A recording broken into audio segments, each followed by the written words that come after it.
Greetings, brothers. Tell me, for this edition, did you get this really fancy limited edition codex with that Blood Angels starting set with the new Death Company models? Well, if you did, what you're going to do is you're going to take your phone, you're going to take one picture of page 71 and 70, because that's all you're going to need.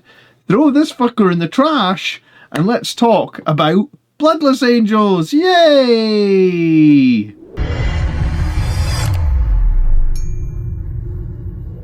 So, greetings friends, and welcome to this week's tactics video. Today we will indeed be talking about Bloodless Angels at a super major, going first place and second place. So, if you didn't think Bloodless Angels was strong before, this was a 337 player tournament.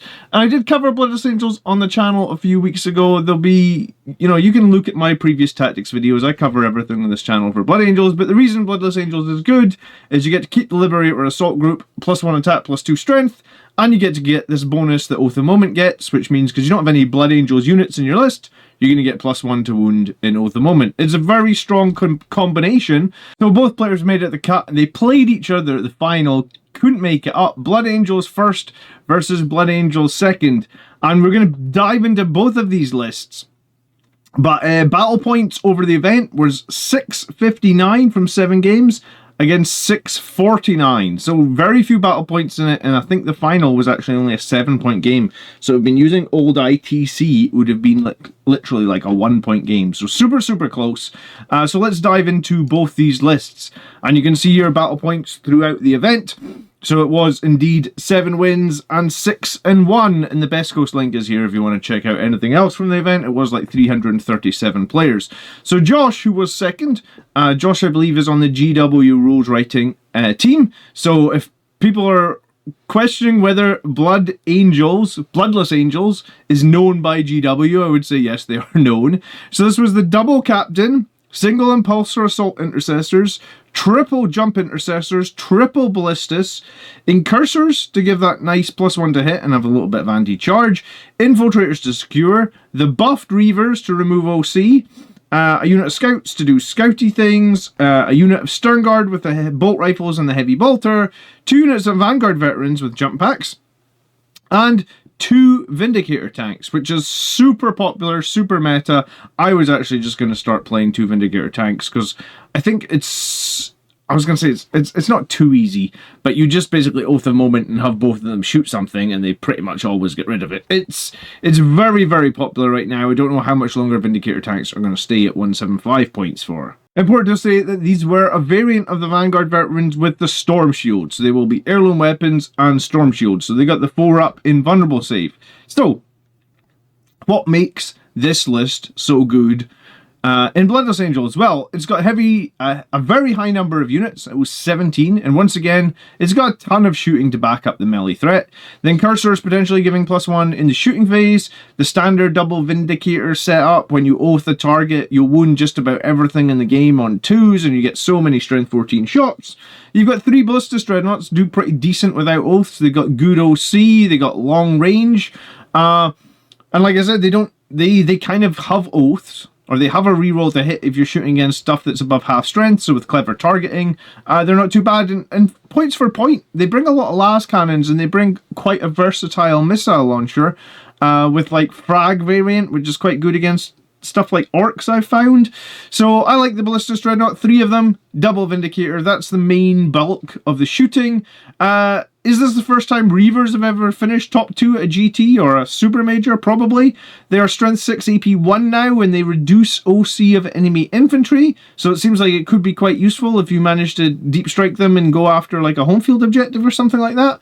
You've got the Stern Guard to potentially get the full rerolls on that Rage Captain, and also a bunch of rerolls on their devastating wound bolt rifles. You've got tons of those small trading units, the Jump Pack Assault Intercessors, the Vanguard veterans. In fact, in Bloodless Angels, one of the things that we really excel at is those really cheap trading units, and there's lots of them in this list. So the link also functions really well without too many CP spend, right? So, I mean, that gives CP for stuff like Advance and Charge, CP for grenades, Tank Shock. You do have a bunch of Dreadnoughts there and a bunch of Vindicator tanks. Smoke Screen on the Vindicators. So CP-wise, this list isn't going to consume a ton of them. I feel like there's quite a meta choice. Like, a lot of these things are common in the meta. The double captain is common to keep the CP cost down. Double Vindicator is common. Triple jump assault intercessors is almost like the auto pick. The impulsor is common. The infiltrators are common.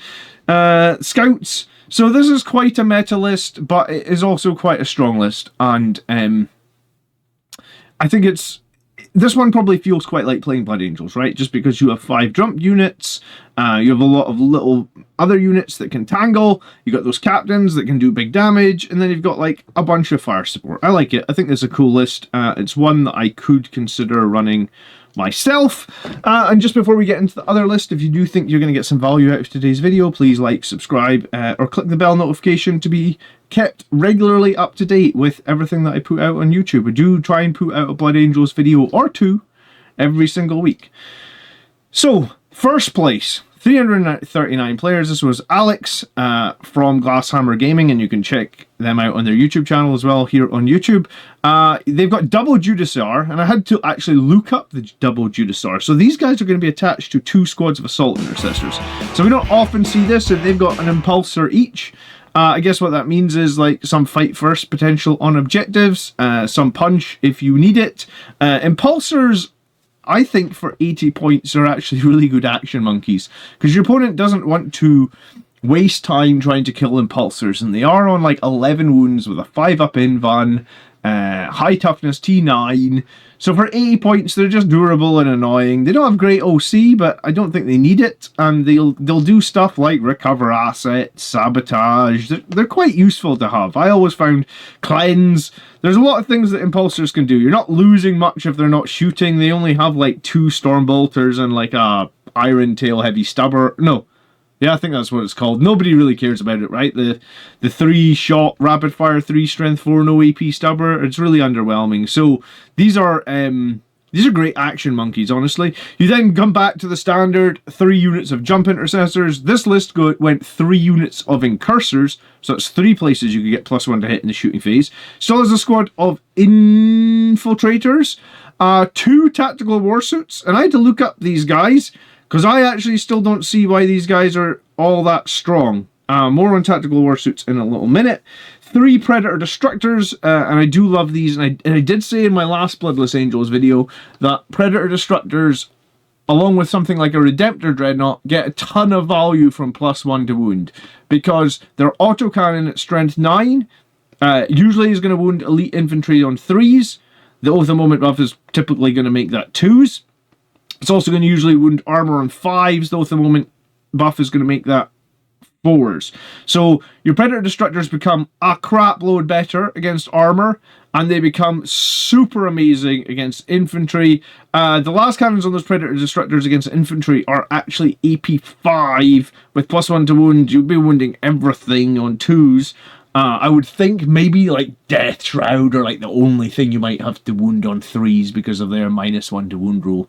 But generally, those Predator Destructors are going to be very good with +1 to wound. Hunter Killer Missile gets much better as well for the one time the game you fire it.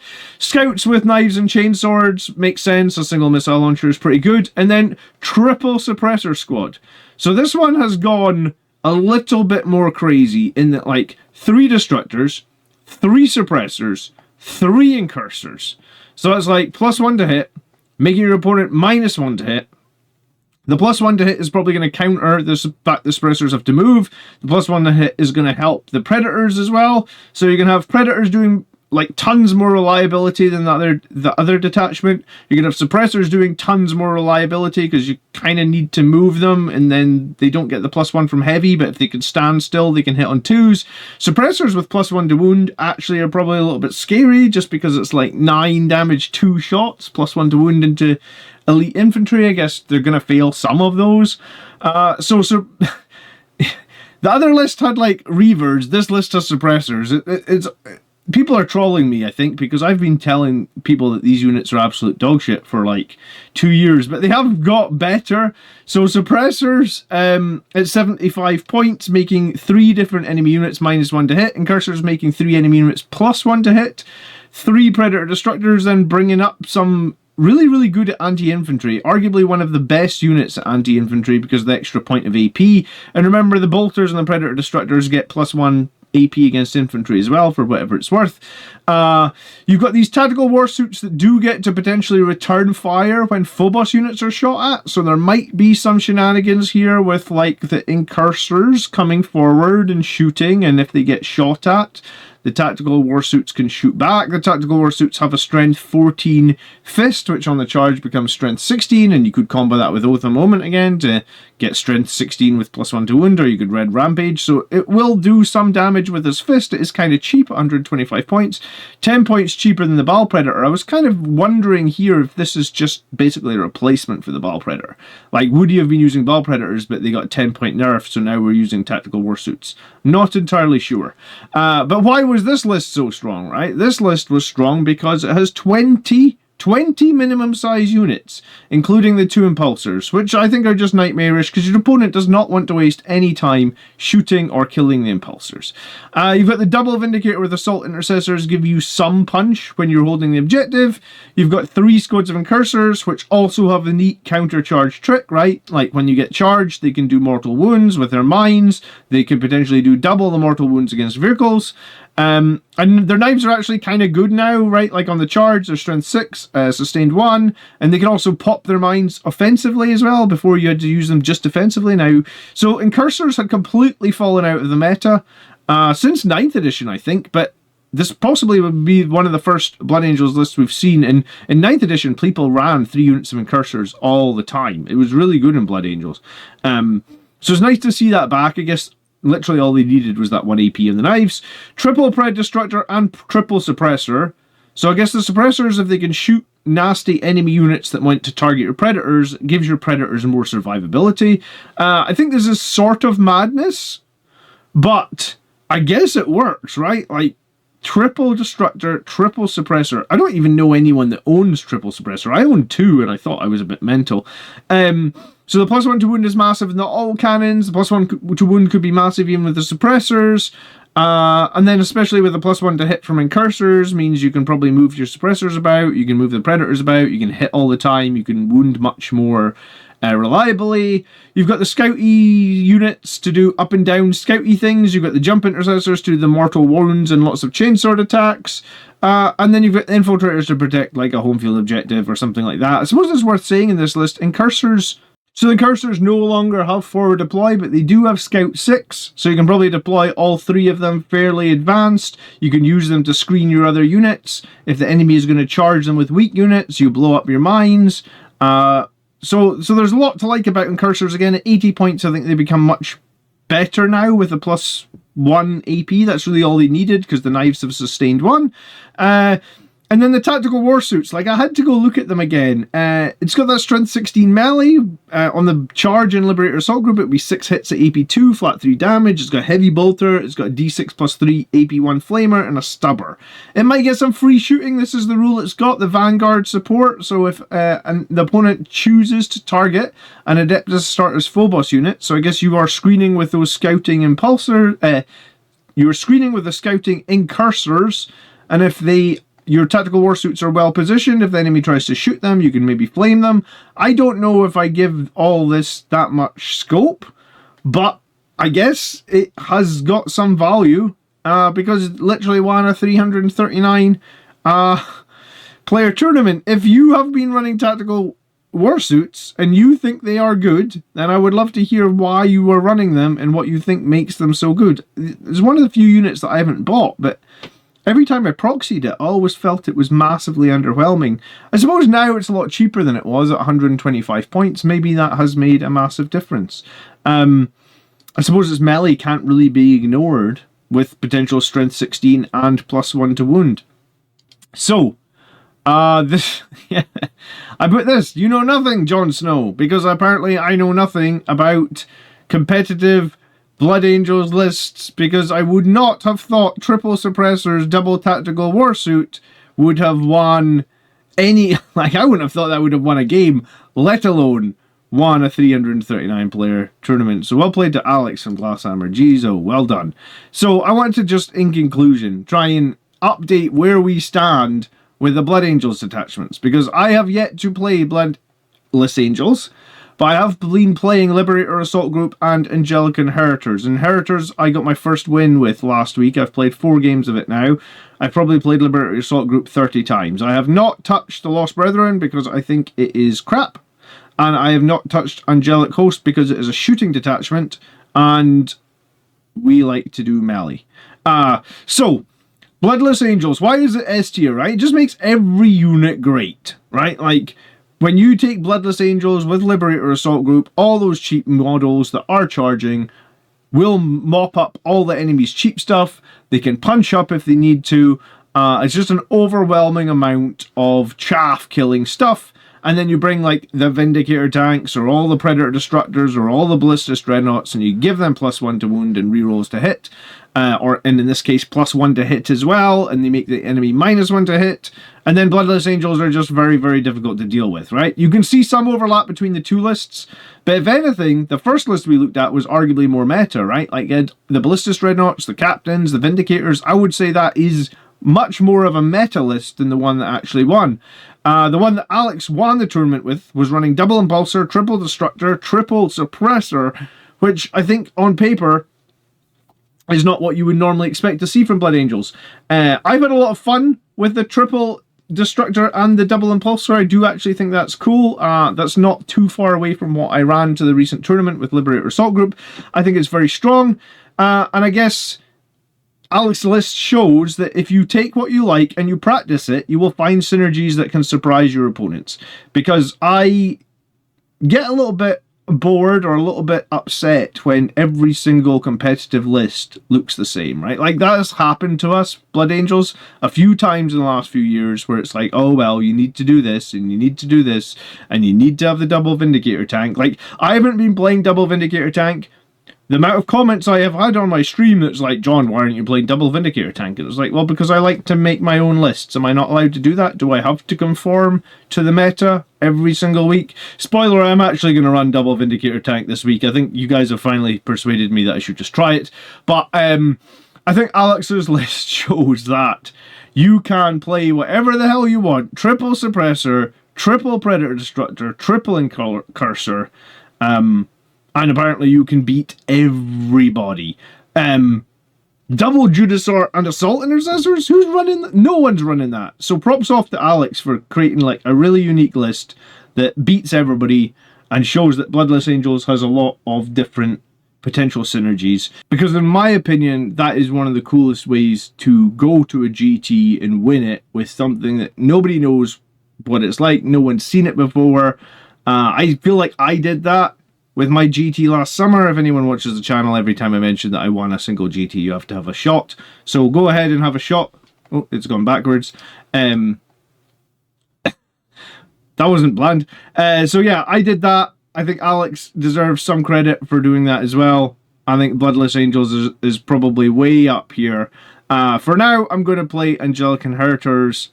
I wouldn't hold my breath if you're waiting for these detachments to get good. They have not been good since the Blood Angels Codex has come out. No one is playing them. I really wish that we would get the Meta Watch articles that they used to do. Like, they were doing those Meta Watch shows on the official GW channel like every 3 months, and they were talking about what's good in the meta and what's not. And they've seemed to have disappeared.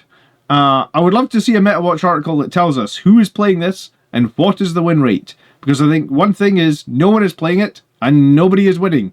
But I guess we're waiting again for the next balanced data slate, but I'm not holding my breath.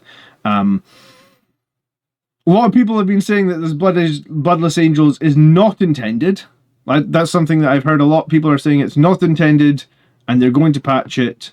I think because this was literally played by a rules writer on the GW team, I am unsure where this is going to stand going forward.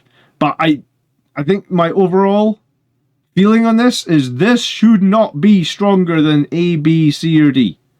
Right? I don't mind it being strong, but I don't think it should be better than all our individual unique units. I think one of the videos I'm going to do in the near future is like how we can actually, what we need to change for our codex to be competitive again. Because I would like to see some of the units that have, since our new codex came out, I would say like half the units in our codex, I have not played them once because they're garbage. So maybe I'm going to do a video on what we need to change for me to consider using some of those units. Anyway, if you enjoyed this video, a lot of people, I think, have been getting started with Blood Angels and struggling a little bit with Jump Marines, how to use them the best.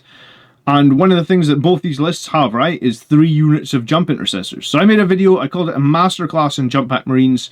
A bunch of people hadn't seen it, because every time I link it, people are like, oh, John, you already made the video I want to see. Thank you. So check it out if you haven't seen my Masterclass on Jump Pack Marines.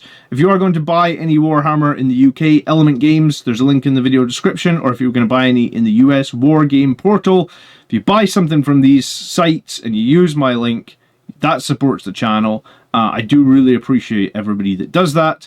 And if you can afford it, or you want to support me for like $2 or $3 a month, I think the price of a cup of coffee, you can support me over on Patreon. I do really appreciate everyone that supports. Thank you so much for supporting the channel long term. We are closing in on 20,000 subscribers, so I can't wait to get there. There's some other links in the video description. I'll see you in the next one, guys. Leave me a comment about those damn Invictor war suits. How do you use them? I actually did look to see if the final game of this tournament was somewhere on YouTube so I could watch the final before the video. Couldn't find it. If anyone has it, I'd love to see it in the comments as well. Alright, have a great weekend, guys. Thanks so much for watching. By the blood are we made strong. Peace.